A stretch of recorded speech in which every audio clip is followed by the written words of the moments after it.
You wrote an article for The Atlantic entitled, quote, your words, not mine, America's judiciary doesn't look like America.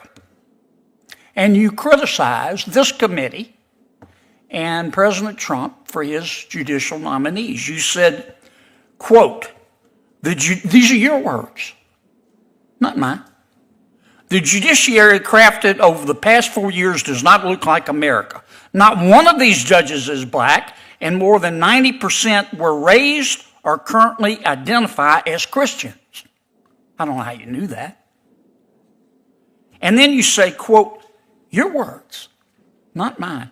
Identity is the lens that filters everything and everyone we encounter, end quote. Did I read that correctly?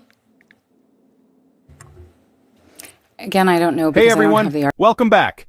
Today, we're diving into a fiery Senate Judiciary Committee hearing where Senator John Kennedy takes on a judicial nominee, and it's nothing short of a masterclass in holding someone accountable.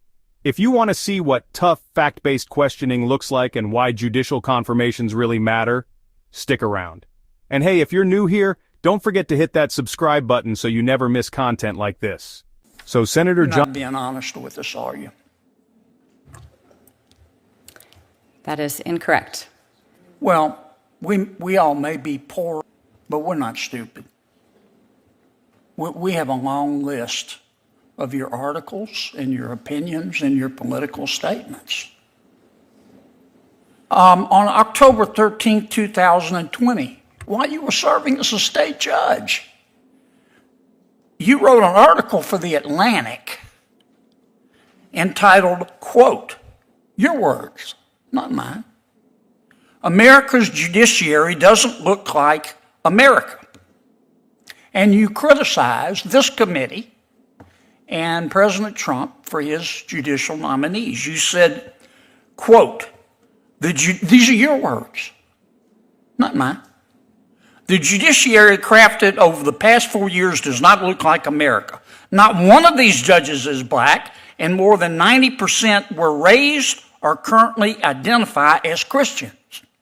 I don't know how you knew that.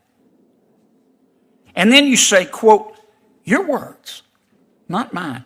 Identity is the lens that filters everything and everyone we encounter, end quote. Did I read that correctly? Again, I don't know because I don't have the article in front of me. I do. I got it right here. You wrote another article on July 31, 2020 for the San Francisco Daily Journal, in which you advocate for the right of sitting judges to be able to go to protests, didn't you? That is incorrect. No, it's not. I'm looking at it right here. This is what you say. No judge should be your words, not mine. You just said you didn't say them. You turned these articles over. No judge should be ethically constrained from speaking or taking action that reinforces that constitutional and moral imperative. May judges participate in demonstrations that denounce racism, support equal justice, and reinforce our constitutional rights to free speech and peaceable assembly? Yes. End quote. Did I read that correctly? I don't know because I don't have the article in front of me. If you're a federal judge, are you going to go to protests?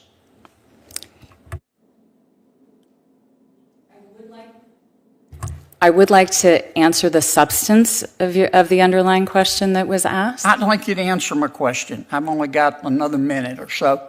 If you're a federal, let me put it another way. Have you ever gone to a protest, a public protest, while you're a sitting judge? Senator Kennedy, the article that you are referring to Have you ever gone to a written... protest while you're a sitting judge?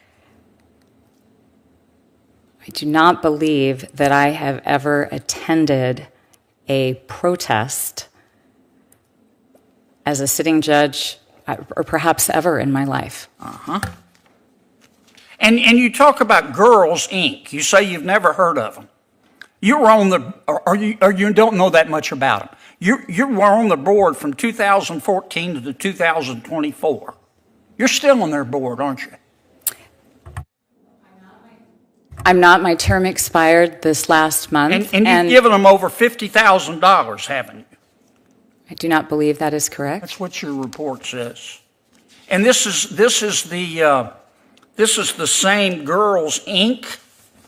that says, quote, on its website, here's how they define girls. Quote, girls refers to gender expansive youth, cis girls, trans girls, non-binary youth, gender and non-conforming youth, genderqueer youth, and any girl-identified youth. Did I read that correctly?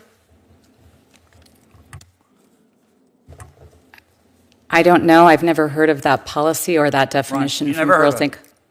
Inc. Listen, in spite of your, can I just have 30 more seconds? In spite of your strongly held political beliefs, and we've got all of them, all your articles, they're as long as King Kong's are you telling us today, do you believe that you will not allow your strongly held political beliefs to influence your judicial opinions? Do you believe that? The best evidence of the type of federal judge I will be, Yes, the ma'am. type of Do you judge, believe that? Do you believe that? is the type of judge I have been for 10 years, who is one who always puts the law above my personal. Do you also believe in Bigfoot?